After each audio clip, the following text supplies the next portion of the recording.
Will show you how to take back control of your results in life, because after all, it is your life, it is your time, and you are the boss. It's really great to see you here, and I've been really excited actually about this one, because the things that we'll be sharing and covering today will really very quickly start to impact your life for the better. And it's basically just sharing some very simple tools and some understanding that will create a massive shift for you. So make sure you've got pen and paper ready. If you've got any questions, please pop them in the comments and I will actually pick them up after the session. And there is a workbook available. So if you don't already have it, then message us with your email address and we'll pop it across to you, because it's actually the written work that does tend to make the true transformation for you. So I wanted today to start with really some basic truths. So what is inside of you is way more powerful than what is outside of you. You are way more than your circumstances. You also cannot achieve beyond what you believe is possible, right? And you can never outperform your self-image. The thing is, if you believe that you can, you're right. And if you believe that you can't do something, you're also right. And the great thing is that success is a system and is based on universal laws. So when we understand these laws and we align with them, you have to be successful, because a law applies to everything, to everyone, every time. So once we start to understand that and we can follow the process in the system, for sure, you're going to be successful in whatever it is that you want. So what I really want you to do is to allow yourself the freedom to decide on what it is that you really want, right? And focus on the what. The how is not relevant and is not important, because the thing is, the thing that you really want is new. And so you're not going to know how to do it. So you don't need to worry about the how, because you're going to learn how to do it and find out how to do it on your way to what you really want. So a lot of my clients, they were working, when they started with me, they were working way too many hours and really in quite stressful jobs. So by learning to understand themselves and what's going on inside of them, they very, very quickly and absolutely permanently changing the outside, the results that they're getting in life. So what the thing to remember is that there is really quite a big difference between perception and perspective. Okay, so as Wayne Dyer said, and I think I mentioned this in nearly all of the calls that I do, but it is so true, is that when you change the way that you look at a thing, the thing that you look at changes. When you change your perception about something, you will create a different understanding and a different belief about it. So, which can be quite empowering, right? So what does empower really actually mean? So I asked the Cambridge Dictionary this time, and they define empowerment as the process of gaining freedom and power to do what you want or to control what happens to you. Now, the thing is that most of us have given away a lot of our power, and it's really time to take it back. So by doing that, you will absolutely reignite your passion, you will sort out your life, and at the same time, you're going to give everybody else around you the freedom to do the same. How good's that? So we'll cover 3 topics today. The first one is time, or rather activity management. And for us to feel free and empowered, we really need to be in order. We need to be organized. The second topic is responsibility. And again, for us to feel free and empowered, we need to know what to take responsibility for and who or what we are responsible to. Massive difference and severely misunderstood by most people. And it's actually one of the biggest elements that will hold you back. And then the last topic today is confidence. So we'll talk about confidence. And confidence basically is knowing that you know. Okay, so to achieve the results that you want, to have or be or do whatever it is you want, you have to be confident. And so we'll talk about what confidence really is and how you get it in the areas where it isn't that strong yet. And I so love doing these workshops and these masterclasses, because really the most amazing reward in my job as a life coach is really to see people change very, very quickly, change their life around. And they're basically waking up feeling good, they're feeling energized, they're excited, they are living the life that they really want to be living, and they're really free from, what we would say maybe negative obligations and pressure, little or no stress at all, and really feeling fulfilled at the end of the day. So if that's something how you want to feel, then absolutely reach out, right? Because that is so possible. Because who doesn't want to feel great every day, right? And all it really takes, I promise you, all it takes is just a slightly different perception on things, a slight tweaking on some of the ways that we're thinking, and adjusting some of the habits that we currently have. So if you get stuck in, you will totally be transformed. So make sure that you consider the questions that we're asking during the session, and then do the exercises in the workbook, because really what you want to do is you want to allow yourself to be transformed rather than just informed, right? It's nice to take all this knowledge and to, start to get more information about how these things work. But for you to make a change in your life, you really have to start applying them. And it's the written work that will do that for you. So Einstein said, and this is another one I mention a lot, also because it is so true, the definition of insanity is doing the same thing over and over again and then expecting a different result. So just take that in properly. Doing the same thing over and over again and expecting a different result. And that's what most of us do, right? We just think, well, I'll just do a little bit more. I'll just try a little bit harder. And we keep doing more and more of the same with no change in our results, but absolutely higher level of frustrations popping up, right? And of course, we can do without that. So if your way isn't working, you must try another way. You must adjust your plan. So ask yourself, how long have you been doing what you're doing? And if you're going to keep doing what you're doing, where will you be? How will things change? What will be different in a year, in 6 months, in a year, in 2 years, in 5 years? And if you're not going to change something now, then when are you going to change it, right? Because we're always busy. We always have responsibilities, or we feel that we have. But you've got to start to do something differently. So, there is never a right time, but actually there is the right time, because now is always the right time, because now is all we've got, right? So let's change things up and let's start to do things a little bit differently. So first topic, activity management. So most people do say time management. I have to manage my time. I'm struggling with managing my time. But you cannot manage your time, because everybody has the same 24 hours in the day, right? Everybody has the same 60 minutes in an hour. We've got the same 60 seconds in a minute, the same time in a week, the same time in a month, in a year, in 10 years. So we cannot manage the time we have. The only thing we can actually be sure about is we are not sure about is how much time we will have from now until the end of our journey on Earth, right? So let's use the time that we have well, and let's live in our now, and let's manage the activities that we plan within that time that we've got, because now is all there is. The past is gone.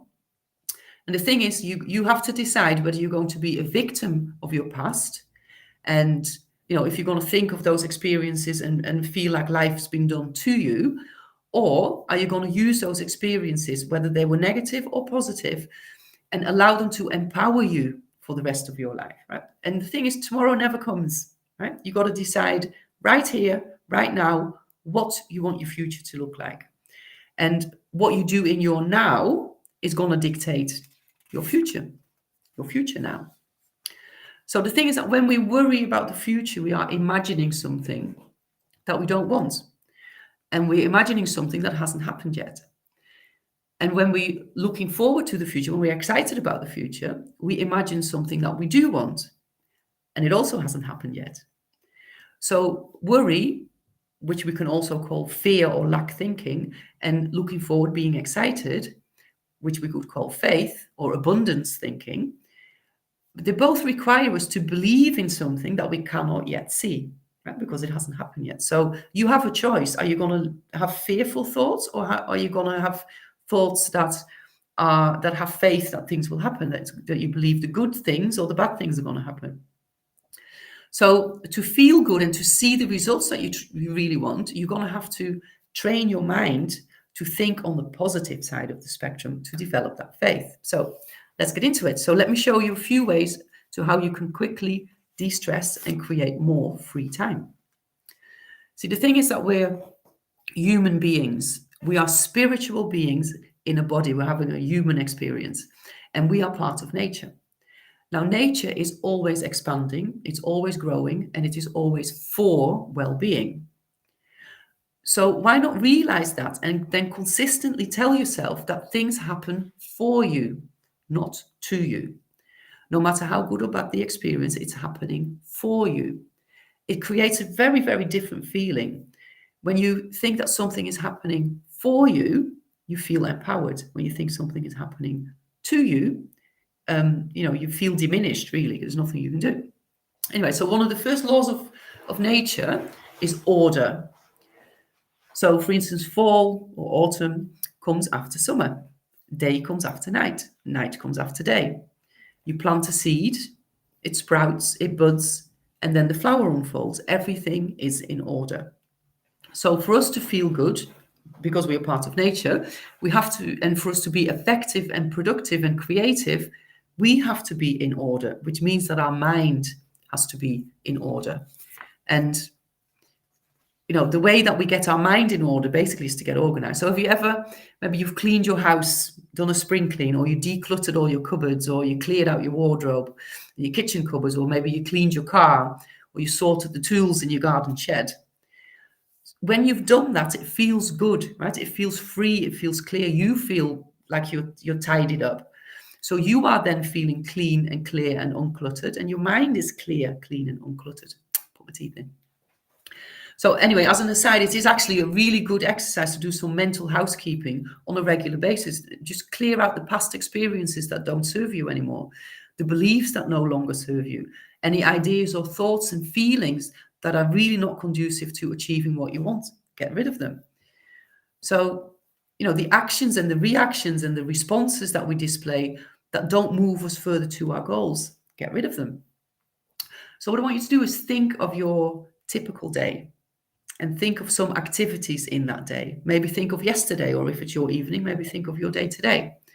And I bet you that 90 to 98% of what you did in that day is automatic, it's habitual. And the thing is that we don't just have habitual ways of doing things, we have habitual ways of thinking. We have habitual ways of feeling. We have habitual ways of acting and interacting with others.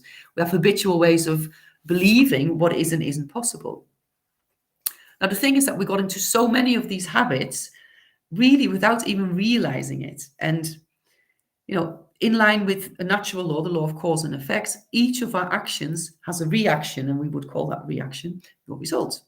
So when we take actions that don't get us to our goal, actions that waste our time, really, we feel busy and we feel overwhelmed for no valid reason at all, except that we are used to taking those actions and doing those things. Again, remember, this is your life.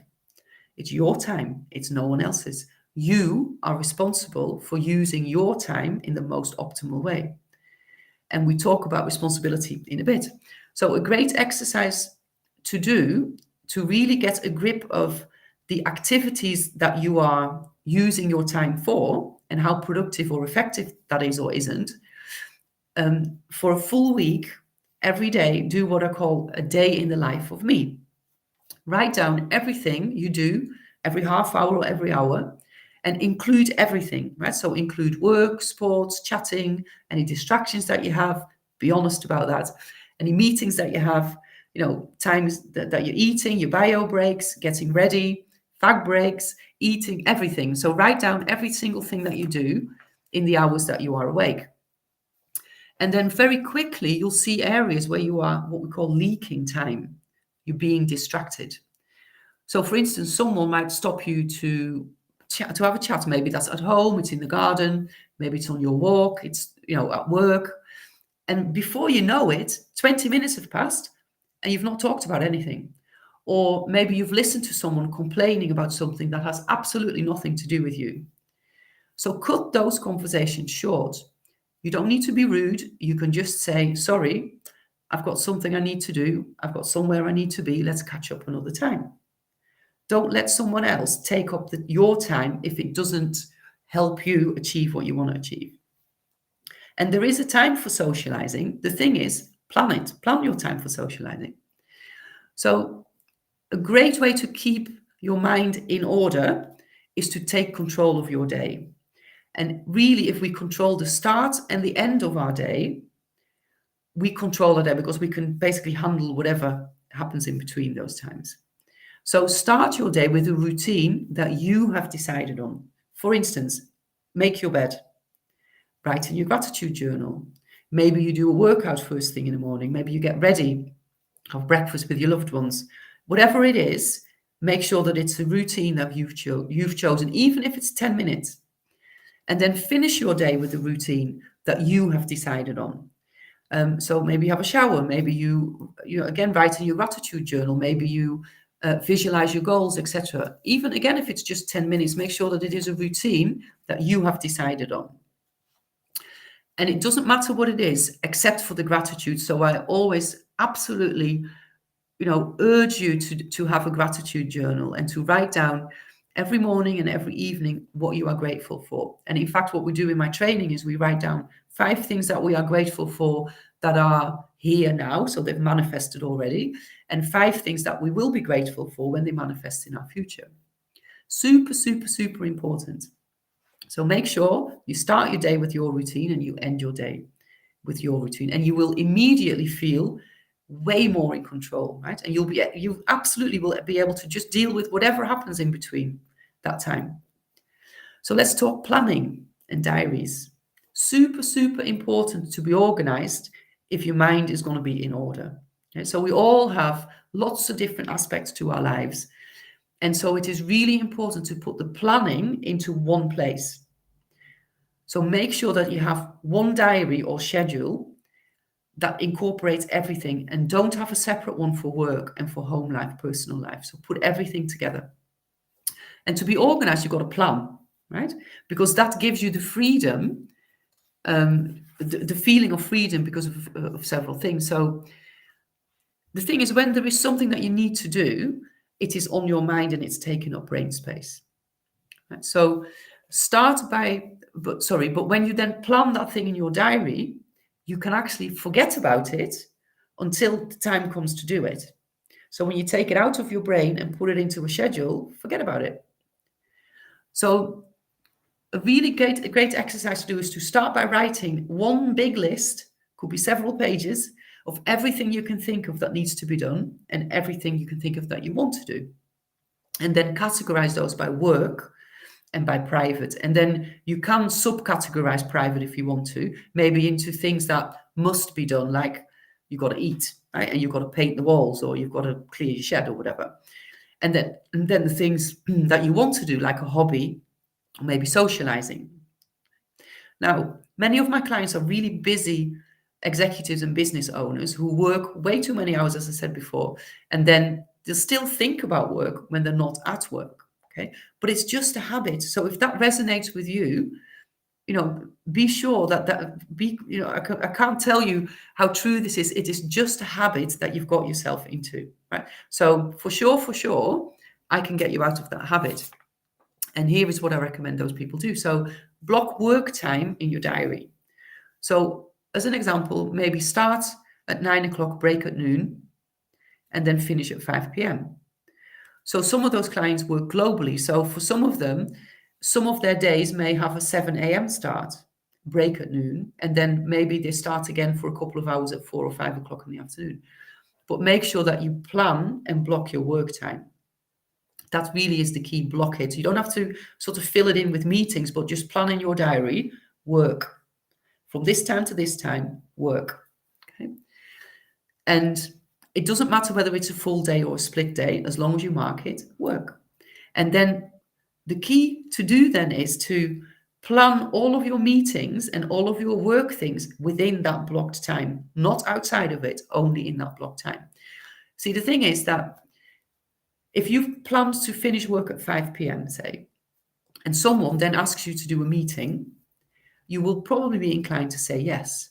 But the thing is that if you already had a meeting planned at 5 o'clock with someone else at that time, you would say, sorry, I can't make it, right? Can we do X, Y, Z time? You'd propose a different time.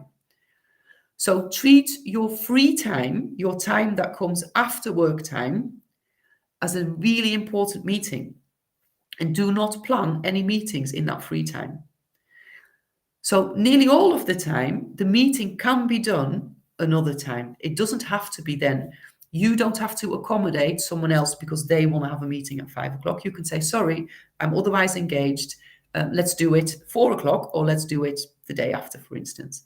It's actually very, very rare, unless there's a super crisis going on, that it is so urgent that any meeting has to happen outside of your own blocked time, right? And that will very, very quickly get you into control. It's actually a very difficult habit to get into for most people, but do it anyway, right?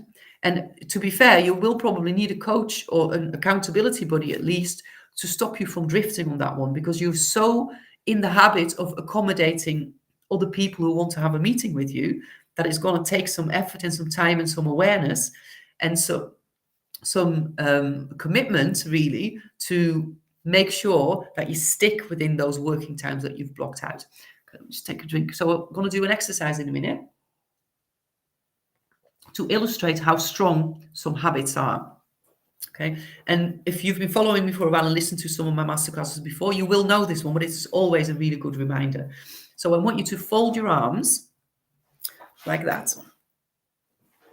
Okay. And then I want you to shake your arms out. Excuse me. And then I want you to fold them, but the opposite way to how you would normally do that. Okay. And then if you've done that, shake out your arms again. And then again, fold them opposite to how you would normally do it. And then I want you to do it one more time, the opposite way to how you would normally do it. Okay. So that tells us a few things. One of them is you probably never thought of how you crossed your arms. And it's a habit, right? So it's a habit that you've never given any consideration. You never asked yourself why you do it that way. And then when I asked you to do it the opposite way, first of all, you had to become aware of how you're doing it now. And then you had to make a conscious effort to do it differently. And it feels uncomfortable, right? Because it's different. And then the second time, maybe it was a little bit easier. You still have to give it a lot of conscious thought, but it would possibly be a little bit easier. I was talking to someone the other day, and actually they just couldn't get it. It took them ages to actually work out how to do it the opposite way. And that's what happens with some of our habits. So when you've done it the third time, it's probably at least slightly easier than it was the first time. But if I then ask you to do it again tomorrow, you'd have to think about it again, right? And become aware. And if I asked you to change your habitual way of folding your arms to doing it the opposite way, that would take time, effort, awareness, energy, focus, commitment to every time you did it the old way, because habitually you'll do that, and change it to the other way. So it's a really silly exercise in a way, but it really illustrates how strong some habits are and that we don't question them. And because we don't question them, we can't change them. So when I talk about activity management and you planning your diary, your paradigm will go, I can't do that. I'm too big. I can't do that. I can't say to my boss, I can't have a meeting with you at 5 o'clock. You can. That's just what you've been used to. That's just what you've been thinking. That's all it takes. Just a little change in perception, a little way in doing things. And within no time, you will have freed up time in your diary. So let's get back to the diary. So the other thing that I always recommend is that you do not plan any meetings. Sorry, I've got a really bad cold. You do not plan any meetings in the first 1.5 hours of your day and in the last hour or at least 45 minutes of your working day. Okay, this is your time to set yourself up at the start of the day and to wind yourself down at the end of the day. And it also allows you time to deal with anything unexpected that might come up, and it does a lot, right? Without messing up your schedule for the rest of the day. So if you're done quicker than that, great, you can just start another task and start it earlier. And the other thing, if you have any meetings, whether they are regular meetings or just ad hoc meetings, any meeting that's 1 hour, reduce it to 45 minutes. Because if you can do something in an hour, you can do it in 45 minutes. Immediately, you've given yourself 15 minutes back, right? And then any half-hour meetings, cut them to 25 or 20 minutes. And the thing, and I always say this, so if you are in a meeting but you're not speaking for more than 25% of the time, in a regular meeting, you do not need to physically be there. Absolutely not. The person that's taking notes or actions can send them to you, because the main reason you're there is for information. Okay. So if necessary, you could be on standby. So for instance, you could be at your desk, not plan any other meetings at that time, but stay at your desk and do your work. And then you're available at the other end of the phone in case somebody needs to call you with a question that's relevant to the meeting. But in the meantime, you're being productive and effective and getting your own work done. Right? And this is a message to you leaders as well. Tell your team members that they do not need to be in meetings where they're just sitting there to gather information, right? Make sure that someone gives them that information and they can plan it as part of their own schedule as to when they're going to read that. So immediately you've created space for yourself and you've created space and free time for your team. Super, super, super, can't stress this enough. Super, super, super important to plan downtime, me time, you time, okay? And block your diary for your me time, because that is just as important, if not more important, as any other work meeting, right? Do not touch this time, because if you don't look after you, you have nothing to give. Put on your own oxygen mask first. When you look after you, when you recharge your batteries, you're way more productive, way more effective, way more fun to be with, way more patient, and it totally affects the way that you interact with people at work and at home, right? So super, super, super important to plan your downtime and to stick with it. And with downtime, I mean something you really do for you. So maybe that could be going playing a game of squash, something you enjoy. Maybe go for a massage, maybe go to the movies, maybe whatever it is, date night. Make sure you plan it and don't touch it. So the thing is that when you start to be more strict with your time, people will just fit in with you, and they really, really will. And what you're also doing is you're giving them the example that they can be more strict and control their own time too. So you're going to sort of give them more freedom as well. So it's a great way to educate your colleagues, your team member, your leadership, people in your personal life. And it's okay to say no. It's okay to say, sorry, not now, I'll do it this afternoon or tomorrow or after the weekend, or no, I won't, or I'll delegate it, and so on. It's absolutely okay. We've all had a boss, I should imagine, who drops things on us last thing in the day and is ultra, ultra urgent all of a sudden, and especially on a Friday, right? Now, the thing is that as long as we keep doing it, they'll keep asking us. So we have to educate them. We have to educate the people in our lives. And actions definitely speak louder than words, right? So after a couple of times of you indicating that you're not doing that, you'll do it on Monday, they'll start to realize that they have to be more organized and give you sufficient time to do the tasks that they're asking you to do. Very rare, maybe 1% of the time, will something so urgent come up that it wasn't known that it needed to be done before 3 o'clock on a Friday, right? They probably knew about that a week before. So set your boundaries and become more strict, and you will educate all the people in your life. Now, the thing is that, this is proper research that's been done over years, we operate at our highest productivity for about 20 hours a week. Now, the next 20 hours are still productive, but they're not as productive as the first 20 hours. So when you go beyond like 30, 40 hours of work, you really are no longer productive or effective. And something that would take you 1 hour within the first 20 hours may now take you 3 or 4 hours.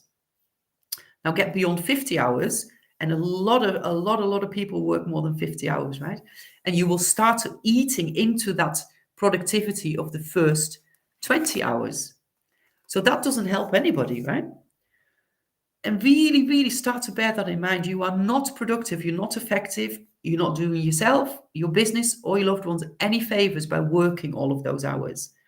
And the thing is that when you work so many hours, it does become way more difficult to switch off, right? So, bear in mind all of those sorts of tips and really start to plan and take control of your diary.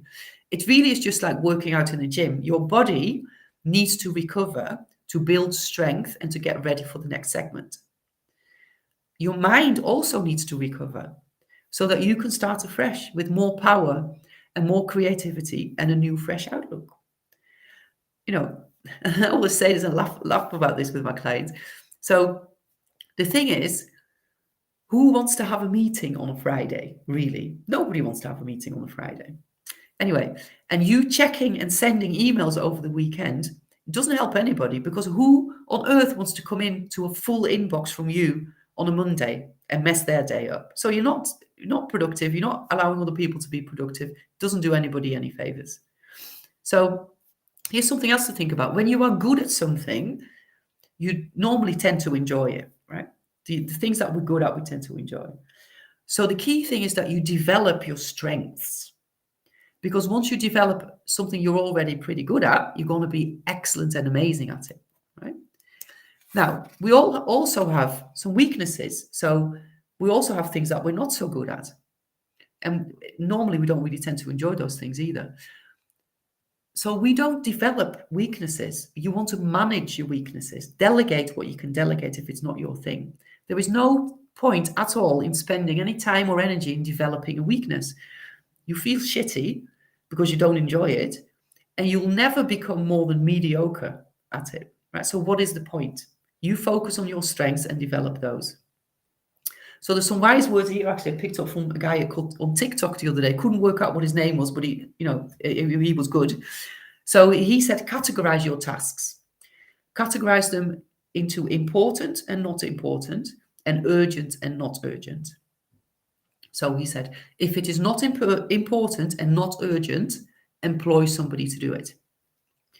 If it is important but not urgent, delegate it. If it is urgent but not important, give it to your assistant. And if it is urgent and important, then that's for you to deal with. Okay? So as a leader, really key to sort of bear that in mind. You don't need to get into the detail of things. You need to understand a bit about it, but you don't need to do everything, because you're the leader and you're sort of managing your people and coordinating people so that they can develop themselves, but they can do those things for you. So anyway, food for thought there, I think. So reach out if you want to, get stuck into really getting totally organized and actually really stop working all of those hours.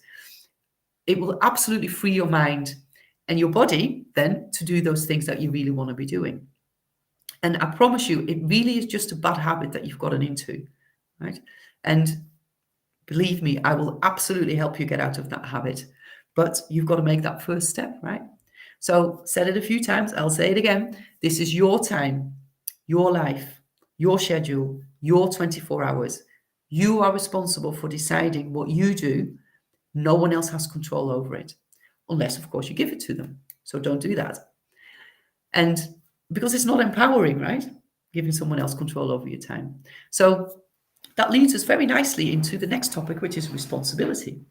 So responsibility, there is a big, big difference, I said before, between being responsible for and being responsible to.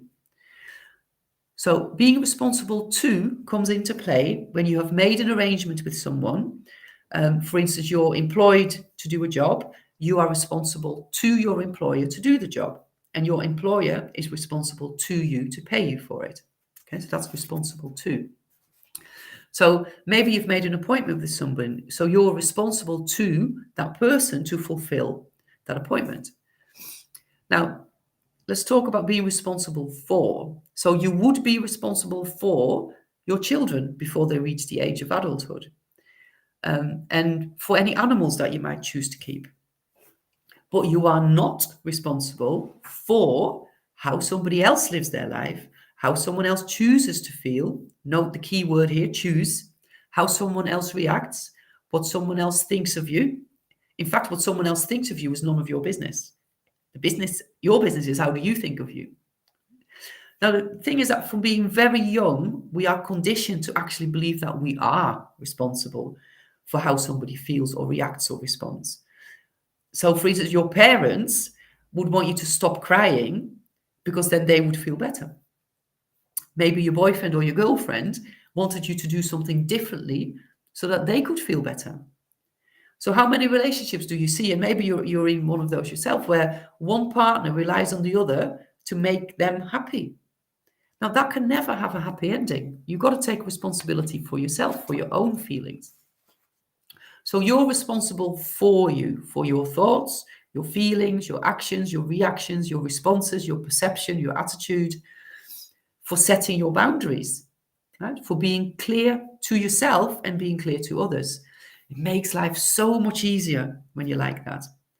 So, for instance, you control your time, your diary. You need to be clear on those boundaries. And like I said before, it's okay to say, no, I'll do it later. And like I mentioned before, who wants to have a meeting on a Friday afternoon? I love that. There's, what can there ever be that can't wait until Monday, or that couldn't have been discussed Monday to Thursday prior to the Friday? Only a crisis. And if your business, or if you're experiencing a lot of crises, then there's something wrong there. We'd have to address that, right? Because why does that keep coming up on the Friday? Anyway, so it also means that then someone else is responsible for their thoughts, for their feelings, for their actions, for their reactions and responses, and for their perception. They are responsible for setting their boundaries and to be clear to themselves and to others. We actually have an amazing article on responsibility in our lesson 3 of Thinking into Results, which is where we learn how to use our mind really to get the results that we want. And we identify non-productive habits and behavior and replace that with productive habits and behavior. Really, really key lesson. Works for everything and anything. Anything that's not going how you want it to go, we sort of write down, okay, this is not how I want it. This is how I do want it. Now, what actions am I taking or not taking that are moving me away from my goal? And how do I replace those with actions that will move me towards my goal? Really great lesson. Now, to get back to responsibility and feeling responsible for someone. So how often do we hear somebody say, how do you think that makes me feel? Oh my God, I was in a relationship for quite a long time. And if something wasn't going his way, he would always say, how do you think that makes me feel? And I would then feel responsible and adjust. But it's not, I'm not responsible for how he feels. He is responsible for how he feels. And maybe you say that to people, right? Stop saying it, because they are not responsible for how you feel. You choose how you feel about something. And if you don't like something, then you've got to address it. You're responsible for your life, for your feelings, for your personal growth, and for every result that you get in your life. And really, truly understanding responsibility is one of the biggest keys to your freedom and empowerment. When you take full responsibility for you, you will feel totally empowered, I promise you. Because once you take control and once you stop expecting things from others or relying on other people to make you feel better, you will experience really total freedom, and that will start to build a massive confidence for you, right? So what's confidence? Or actually self-confidence. So take a sip of water. So the thing is that we have to have confidence in ourselves to achieve what we want to achieve. Now remember, you cannot achieve beyond what you believe, beyond what you are confident about. So why do we settle for second or third or fourth best, or even worse? Why do we put up with things that we're not really happy about? Well, it's because we lack the belief that it can be different, that it can be better. And we lack the belief because we lack confidence, self-confidence. So this time I've gone to the Oxford Dictionary, and their definition of confidence is a belief and an assurance in one's own abilities or the abilities of another. And another way they describe it is belief or assurance in oneself, trusting one's abilities, judgments, or decisions, either in general or in relation to a specific situation or activity. So having confidence will free you and will empower you to go wherever you want to go, wherever your heart's going to lead you. The thing is that when you are confident, you know, and you know that you know. So you possess the awareness, basically, that you can do, be, and have whatever it is that you want to do, be, and have. So ultimately, confidence is knowledge. So think about the trapeze thing in the circus and the acrobats. Now, the acrobats know that they can do that. They can swing between those things and do all sorts of somersaults. And even if someone told them that wasn't possible, they know that they can. So the outside opinion is completely irrelevant. Think of Roger Bannister. So he ran the first mile in under 4 minutes, right? Now, people told him that was not possible, but he did it because he believed it was possible. Think of Edmund Hillary, should say Sir Edmund Hillary. He believed he could get to the top of Mount Everest, and he did it. Anyone who had tried before him either didn't make it or they died, right? So the great thing is that once they had done it, because they had the confidence that they could do it, more and more people then believed it to be possible and did exactly the same thing. So the thing is that we are not born with confidence, it is developed. It's cultivated or not cultivated from actually very, very early age. So if you grew up in an environment where you were supported and encouraged, it's likely that you have developed confidence, certainly in a large number of areas of your life. Now, if you grew up in an environment where you were criticized, where the focus was on what you didn't do well, then it's very likely that you will lack confidence, right? Now, I want you to think of an area where you are not confident. And then if confidence is knowledge, what is the missing piece of information? Right? If confidence is knowledge, then what story are you telling yourself that is creating that lack of confidence? Because if you change your story, you'll change your belief and you'll change your perception. Right? Basically, belief is just a thought that you keep thinking. It's a story that you keep telling yourself. So instead of telling yourself why you can't, ask yourself how you can and then start taking the action towards it. We say practice makes perfect, but that's not true. Practice makes permanent. So what are you practicing over and over again? What are you making permanent? What belief are you making permanent? Is it something that you want or something that you don't want? So pick an area where you're not confident and now ask yourself, if I were confident, what would I be thinking? How would I be feeling? What would I be doing? If I were confident, how would I react or respond to this situation? If I were confident, how would I be interacting with this person? Right? And then do it. Do that. Pretend you're confident and do that. Now, one thing that will very, very quickly start building your general self-confidence is to stick with the promises that you make yourself. In fact, the biggest cause of lack of confidence is because we're not sticking with the promises that we make, right? So how often do you say to yourself that you'll do something for you and then you don't do it or you postpone it, right? So by not making good on the promises that we make to ourselves, we really give ourselves the message that we can't rely on ourselves, and that chips away at our confidence, absolutely, for sure. So pick a couple of things you've been saying you will do for you, and then do it now. I challenge you to do it in the next 24 hours. So we get into way more detail on confidence and how to build it in our lesson 6 of Thinking into Results, which is all about our self-image. Okay, so I hope it was helpful. And it's really just the tip of the iceberg, right? And the beginning of really what could be a complete transformation for you and actually happen very quickly. So just to tell you a little bit about the training. So my training is called Thinking into Results. It covers 12 modules. So I would work with you for 6 months. We do 2 weeks on each of the modules. And we basically go from goal setting. So what is it that you really want, to exploring what we call your knowing doing gap. So we're going to start swapping out some non-productive habits and behaviors for productive habits and behaviors. We really get into how the mind works and how you can align with your goal and how you stay in control of what you're thinking. Then I mentioned, the lesson on self-image, which really starts building on our confidence. We have a great lesson, the terror barrier. And a lot of people don't understand what the terror barrier really is. So we sort of hit a wall and we don't know how to push through it because we don't really understand what's going on inside of us. So the terror barrier is what's holding a lot of people back. So big lesson on that one. Then we talk about praxis, attitude, masterminding, and a few other great things. So we basically explain and then teach you how to stay in control of you. Because remember, I started today with this. What is inside of you is way, way, way, way more powerful than what is outside of you. You are way more than your circumstances. So just make sure that what's going on inside of you is big and beautiful, right?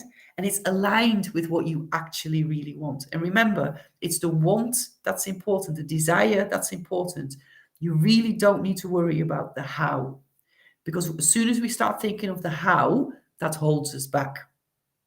And you're not going to know how because it is new. So think about what you want and understand that no matter what your circumstances are at the moment, you can change them just like that by just tweaking the way you think a little bit. Okay, well, I'll tell you what, I'll do you an offer. So I'll do you a free full session rather than just a discovery call, a free full session, and why not a follow-up session? And I'll give you 10% off if you book that call by the end of this Sunday, which is what date? 26th, I think, is it? No, 29th, Sunday, by midnight, 29th, Sunday. Book your call, book your session. So either find the link that I'll post later or just message me and we'll get that in the diary, because I really want you to start thinking about how you can make a change, because life's going to be so much better for you when you actually start to plan some of your time, understand everything about responsibility, and start building that confidence, right? Anyway, thank you so much for joining me here today. I absolutely love doing these, like I said before. So spread the word and reach out if you want to find out more about how this thinking into results really works. And we can quickly get you to upgrade your life as well. So thoroughly enjoyed it. And I really look forward to seeing you again soon. I think the next masterclass will be end of November, early December. Start to think about 2024. What's in store for 2024? And remember to tune into my weekly Light Bites at lunch on LinkedIn and Facebook. Have a wonderful rest of your week. Can't believe it's nearly Thursday already. And make sure you get on with the actions and you do your homework. Bye, everyone. Thanks for being here.